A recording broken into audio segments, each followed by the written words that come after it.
dissipate. Quick check of the tropics. Two areas that are still being monitored and still only being given a 20% chance of development in the next 3 to 5 days. This one is still over Africa, so it can't do anything on land. Won't be until it moves into the main development region of the Atlantic. And the other one is the one we're watching maybe a little bit closer as it approaches the islands. A low end chance of development once in the Caribbean.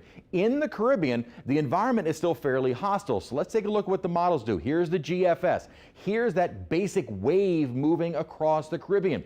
Now it is really decreased in terms of it exploding in strength. The GFS had been the far more aggressive of the models. Now, not really doing much of anything over the weekend, so it may not really be until early next week that we see something try and develop. And here's kind of this broad trough. Even the GFS has significantly backed off on something exploding in strength. And the Euro has been our more consistently weak system trying to eventually make its way across the Caribbean, where in the next several days the environment is going to be very hostile. And again, you don't really see much of anything as we head into the weekend and early next week. So that's why when those models and people start jumping onto one in particular run, you have to wait for some model consensus, which there still isn't anything, although I like the somewhat agreement that nothing is going to just explode in strength over the next 5 to 7 days. So that's a good trend. Hopefully that continues, but it's still very much in the early stages of this developing system, if it develops at all. Our